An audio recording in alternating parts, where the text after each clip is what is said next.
ഓം നമോ നാരായണായ.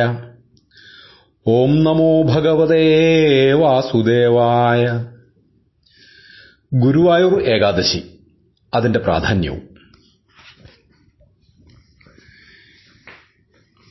വൃശ്ചിക മാസത്തിലെ വെളുത്തപക്ഷ ഏകാദശിയാണ് ഗുരുവായൂർ ഏകാദശി. ഇക്കൊല്ലത്തെ ഗുരുവായൂർ ഏകാദശി വരുന്നത് 2020 നവംബർ 25 1296 വൃശ്ചികം 10 ബുധനാഴ്ചയാണ്. ഗുരുവായൂർ ഏകാദശി ഏറെ പ്രധാനപ്പെട്ടതാണ് എന്ന് നമുക്ക് എല്ലാവർക്കും അറിയാം.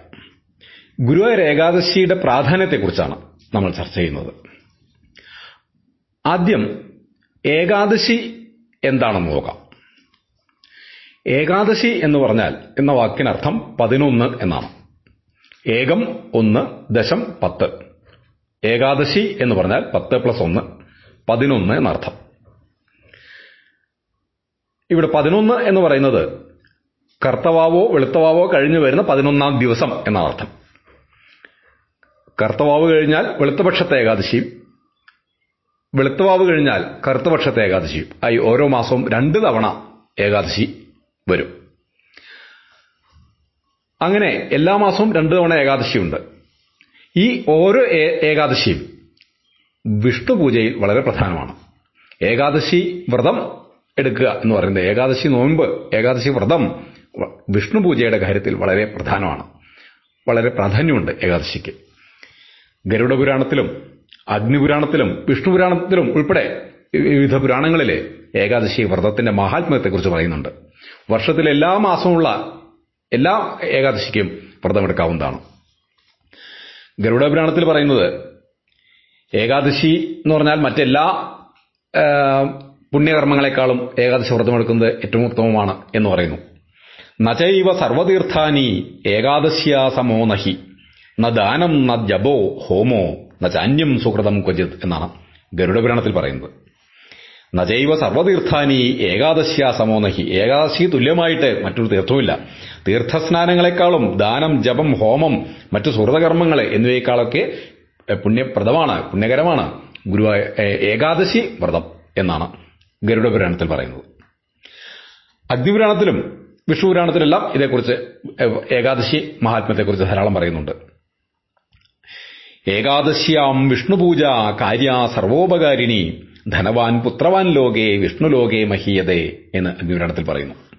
ഏകാദശിയിൽ വിഷ്ണുപൂജ നടത്തുന്നത്, ഏകാദശ്യാം വിഷ്ണുപൂജ കാര്യ സർവോപകാരിണി, ഏകാദശിയിൽ വിഷ്ണുപൂജ നടത്തിയാൽ എല്ലാ കാര്യങ്ങളും സർവോപകാരിണി, എല്ലാ കാര്യങ്ങളും നടക്കും. സർവോപകാരിണി, എല്ലാവർക്കും ഉപകാരപ്രദമാണ് ഏകാദശി എന്നാണ്. ധനവാൻ പുത്രവാൻ ലോകേ വിഷ്ണുലോകേ മഹീയതേ. ധനവാനായും പുത്രവാനായും ഈ ലോകത്ത് ജീവിക്കും.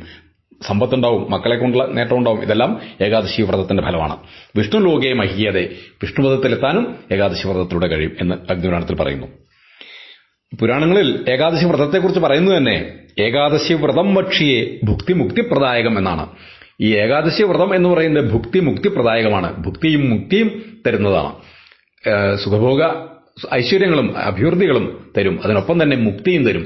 രോഗമുക്തി, ദുരിതമുക്തി, ദുരിതമോചനം, രോഗമോചനം, മോക്ഷം മുതലായ സ്വർഗപ്രാപ്തി മുതലായ അനുകൂല ഫലങ്ങളും ഇഹലോകത്തും പരലോകത്തും നന്മ തരുന്ന, നല്ല ഫലങ്ങൾ തരുന്ന ഇതാണ് ഏകാദശി വ്രതം എന്നാണ് പുരാണങ്ങളിലെല്ലാം പറയുന്നത്. ഗുരുവായൂർ ഏകാദശിയുടെ കാര്യത്തിൽ ഇവിടെ എല്ലാ മാസവും 2 ഏകാദശി വരുന്നുണ്ട്.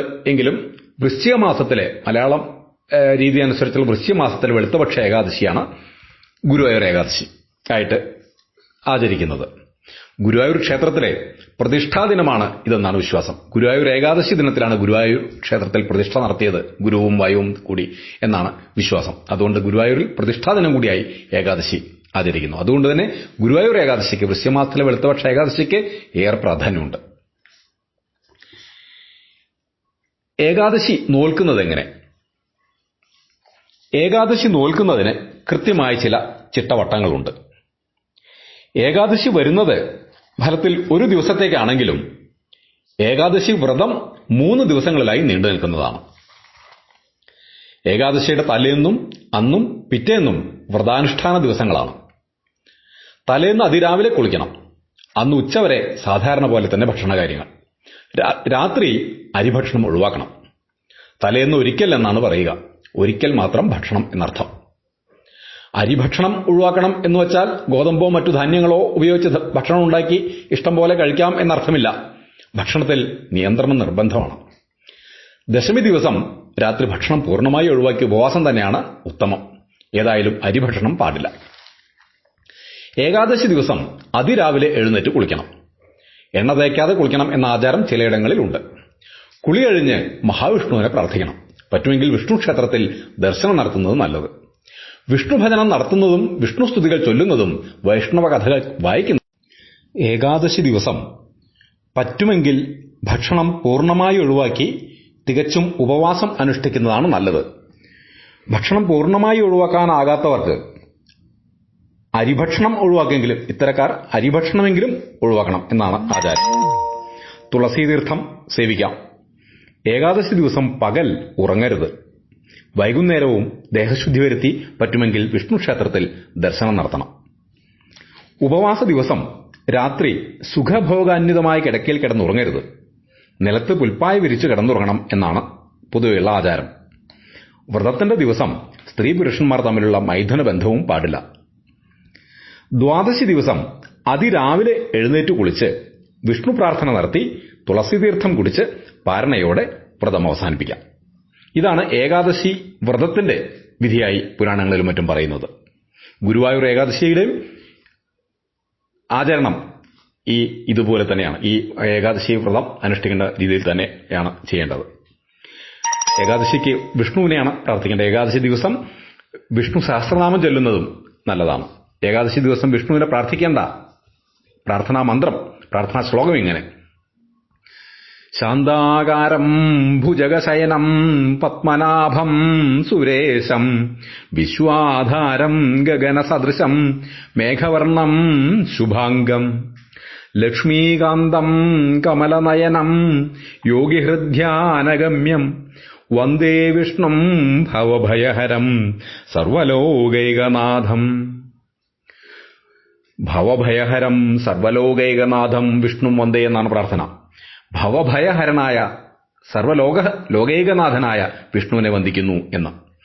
ഈ വിഷ്ണു ധ്യാനം ചൊല്ലിയാണ് ഏകാദശി ദിവസം വിഷ്ണുവിനെ പ്രാർത്ഥിക്കേണ്ടത്.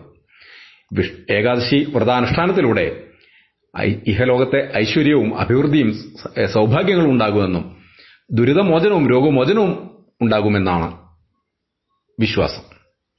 നമസ്കാരം.